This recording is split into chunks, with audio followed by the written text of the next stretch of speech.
Hello, welcome to Health Talk. I'm Dr. Manny. Millions of people go blind every year, and many of those people are children. Some of the conditions that cause their blindness are curable, treatable, or preventable, if you have access to proper medical care, of course. Joining me today is Bob Rank. He's the CEO of Orbis, which created the world's only flying eye hospital, and Dr. Douglas Frederick, one of the surgeons who travels the world teaching local doctors how to treat some of those cases. Thank you for being here.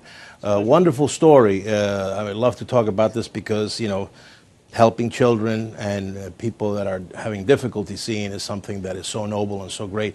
So, Bob, let me start with you. How long does it take to coordinate this type of service? An Orbis Flying Eye Hospital program takes 12 to 18 months to plan and execute. We select or create a relationship with a partner hospital and investigate their needs, whether it's cornea, cataract, retina. We select trainee doctors within that hospital who are going to be our train-the-trainer cadre for the future, and we look at their specific skill sets. And then we do surgical case screening over our online learning platform called CyberSight until we have enough to build a full surgical schedule. And then the on-the-ground portion of a program takes 2 to 4 weeks, depending on the complexity and the volume of the training that we get to do. All right.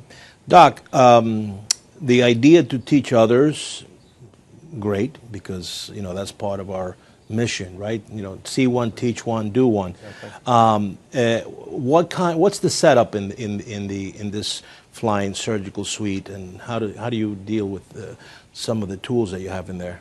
Yeah, well, the unique thing about the Flying Eye Hospital, it's like taking the best operating room here in New York City and combining it with the production facilities you have here in the studio so that you can perform high quality, modern ophthalmic surgery and broadcast that to other doctors who are watching on the plane, right, as well as other... So not only do you get the doctors to kind of assist and be there with you with the patients, but you kind of broadcast that to the students, to residents, to other doctors who, in other, let's say, locations who, you know, want to learn techniques. That's right. And, you know, in the intro, I talked about sort of general concepts of blindness, but what kind of medical cases are you treating now?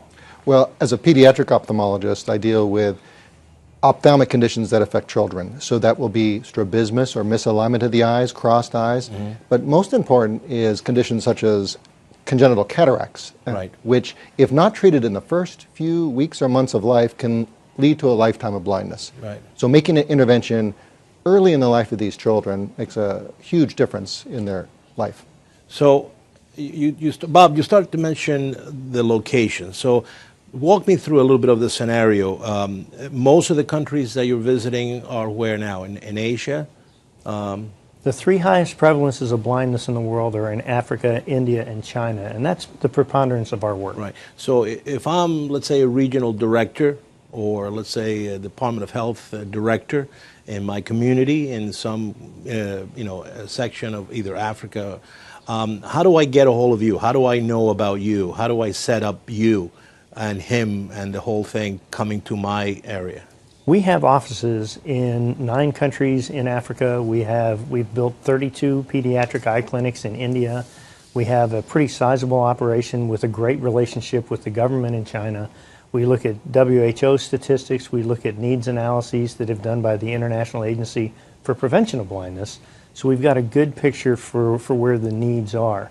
We try to match up the needs with where we can make a lasting difference, because Orbis's goal is to leave behind a proficient eye care team to support the surgeon so they can prevent and cure blindness after we're gone. It's right, a sustainability model. So how do you get people like him to join the cause? I tell you, it's the number of people like him with big hearts who want to contribute to this is awe-inspiring. So tell me a little bit about missions. Yes. So the mission actually begins months before we actually show up on site, right, where we establish a relationship with the local ophthalmologist. They have a specific goal, a specific technique they want to learn. They will have selected patients. They will have sent me photos through the internet where we can discuss the cases beforehand. Right. So that when we show up on site, we spend the first day doing a screening day where we screen maybe 50 children and select 15 to 20 cases we're going to operate on through the course of the week. those cases will be the children who have the best chance of regaining vision, and the best opportunity to teach that specific technique.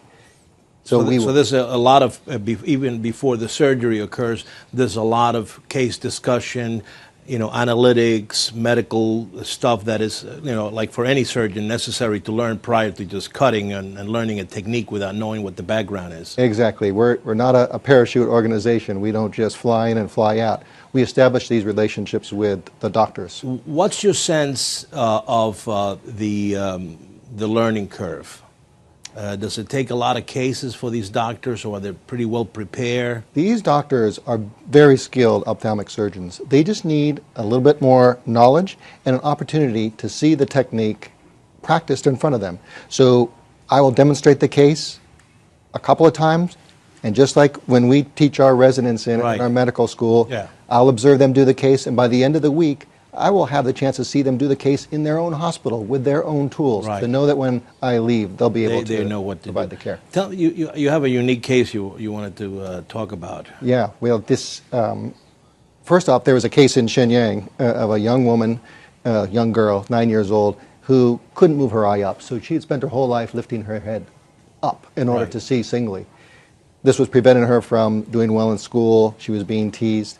We were able to do surgery on that child, named Hong, and at the end of the week, we knew that she was going to have straight eyes and see. Right. But perhaps probably the most moving case I ever had was the very first case I did in Orbis in 1997, where I went to Burma, which at the time was a very secluded, isolated country. The doctors had no opportunity to learn unless Orbis came in and taught them. And a man brought his first child, a daughter who was 3 months old with cataracts in both eyes. She needed surgery. We were able to do surgery on both eyes. That was in '97. A year later, I went back on a plane mission in Burma, and he brought his daughter. She was about 1.5, running around, wearing her glasses, interacting like any other child. And he had a paper bag, and in this bag, he took out this statue that is a wood carving. Right. And this carving, he said to me, he said, "This baby is my daughter, and this is your hands. And your hands gave my baby her vision." Isn't that beautiful? Wow. And you can imagine, as a physician, how that made me feel. Absolutely. And I was so grateful that I could help this child, but I could work with Orbis and help thousands of doctors treat millions of patients and provide that same service. All right. The last question. We talked about how do we get wonderful doctors like him, but what's the time commitment for doctors? I mean, do they do it? Is it a long time commitment, or is it just a mission if they want to get involved? Our doctors are involved not just with the preparation and execution of an individual flying eye hospital trip. Right. A lot of them create mentorships and friendships with doctors around the world. So they bring these guys to the U.S. on fellowships. They go to visit them on vacation. They do consults. The teaching continues. So it's a perfect partnership. All right. Well, listen, wonderful, incredible story. I congratulate you both on such a great mission. Where can people get more information and learn about this organization? For $25, you can give sight to a child who was born with cataracts. For $25 a month, you can help 12 kids a year, and it's all at orbis.org. All right. Well, thank you so much for being a great, great story. And if you have any health questions, tweet me at Dr. Manny on Fox. Until next time, I'm Dr. Manny.